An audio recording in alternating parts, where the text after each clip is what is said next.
Jill's house. We walk with Jill back to her house. It may look small on the outside, but it holds a lot of animals on the inside.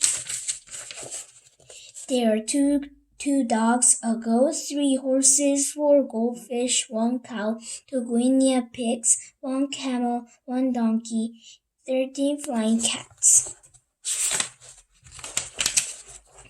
and 36 rabbits. Count them if you don't believe me. I thought you only had 6 rabbits, I say.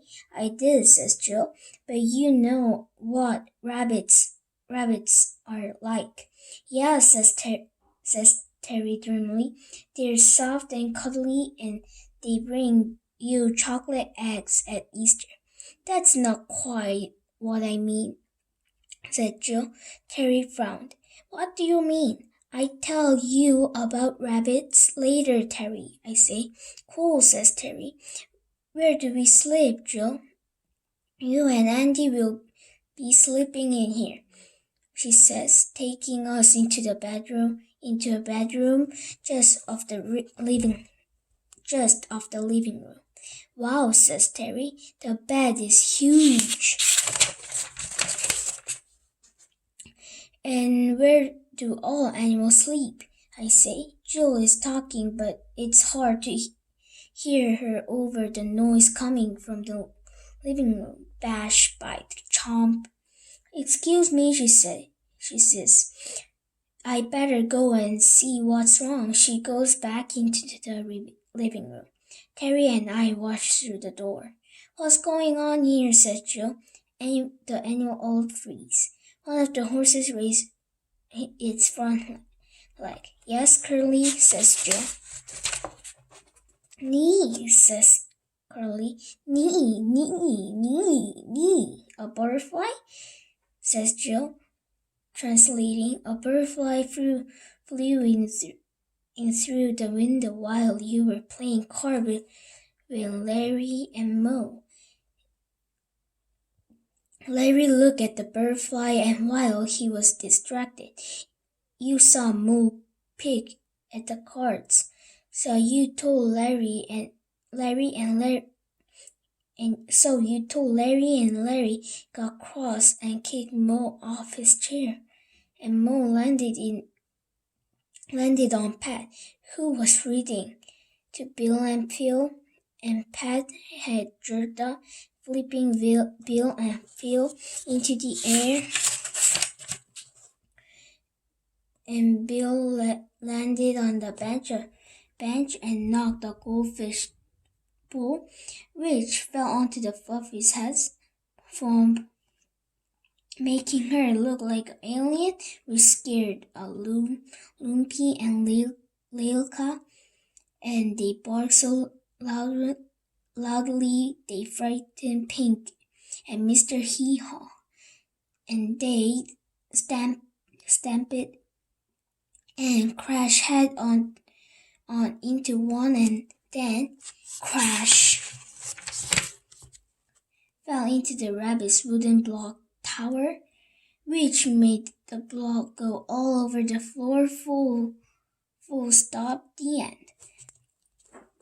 Curly finished his story, and Jill laughed and shakes her head. Oh, you silly things, she giggled. I think the real problem here is that it's dinner time and you're hungry, am I right? At the mention of word dinner, the animal get very excited. So does Terry. What are we having? He says. Well, it depends on what sort of animal you are. The cat eats fish, the dog eats bones, the donkey eats straw, the camel eats leaf, the horse eats hay, the rabbit eats carrot, the cow eats grasses, the guinea pig eats lettuce, the goldfish eats fish food, and Manny, well, he eats everything, but then he is a goat. I'm a human, says Terry, and I like to eat marshmallows. Me too, I say. In fact, I'm on a marshmallow diet. Marshmallow only diet. I'm sorry, says Jill, but we don't have any marshmallows. They're not good for animals' teeth. But feel free to help yourself to any of our other food. I look at Terry.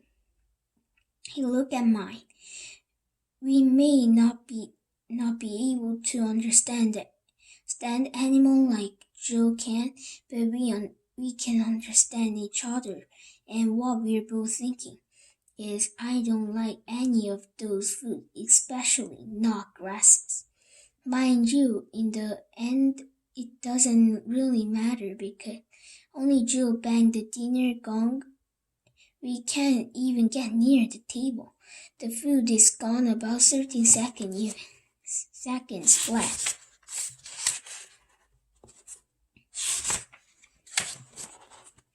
After our no dinner, we play a game of pin the tail on the Mr. Hee-Haw, which is kind of fun until Terry accidentally pinned the tail on the Mr. Hee-Haw's nose and Mr. Hee-Haw gets mad and bites Terry on the hand. Ouch, chomp.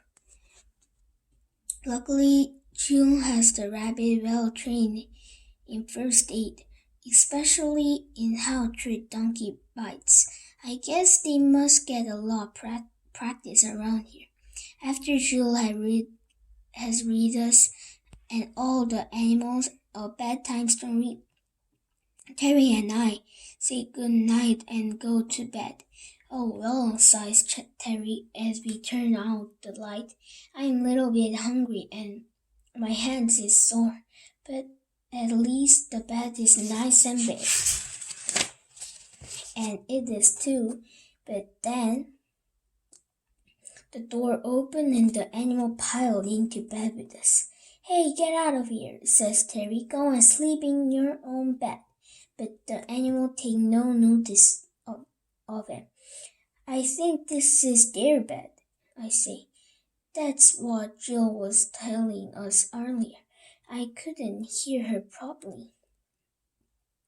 I don't know if you've ever tried to sleep in a bed full of animals, but I sure would recommend it.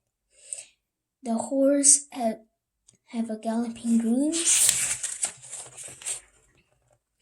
The rabbit played hide and seek in the blankets. The dog sleep bark. And the goldfish play prong rock all night long. I don't know how, but the bull ends up being a bed with us as usual. With us as well. The things don't get any easier in the morning either. There's only one toilet, one shower, and one bowl of porridge. Well, it's a big bowl, but it's animal favorite. Yuck. You know, says Terry, I like Jill's house, but there's no place quite like home. You're right about that, I say. I really miss the treehouse. So do I, says Terry. I wish I never invented that stupid once upon a time machine. Yeah, me too, I says. If only you were as good at inventing things as you are at inventing them.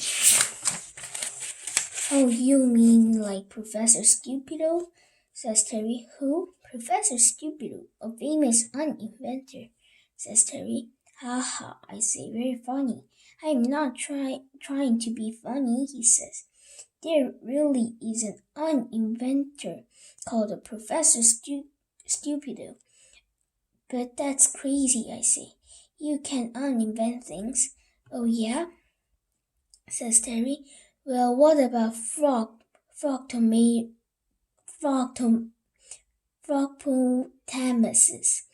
Frogpotamuses, I say, there's no such thing. Not anymore, they're not, says Terry. Thanks to Professor Stupido, he invented them all. Every last one. He handed me a comic and says, "Here, read this. It will explain everything."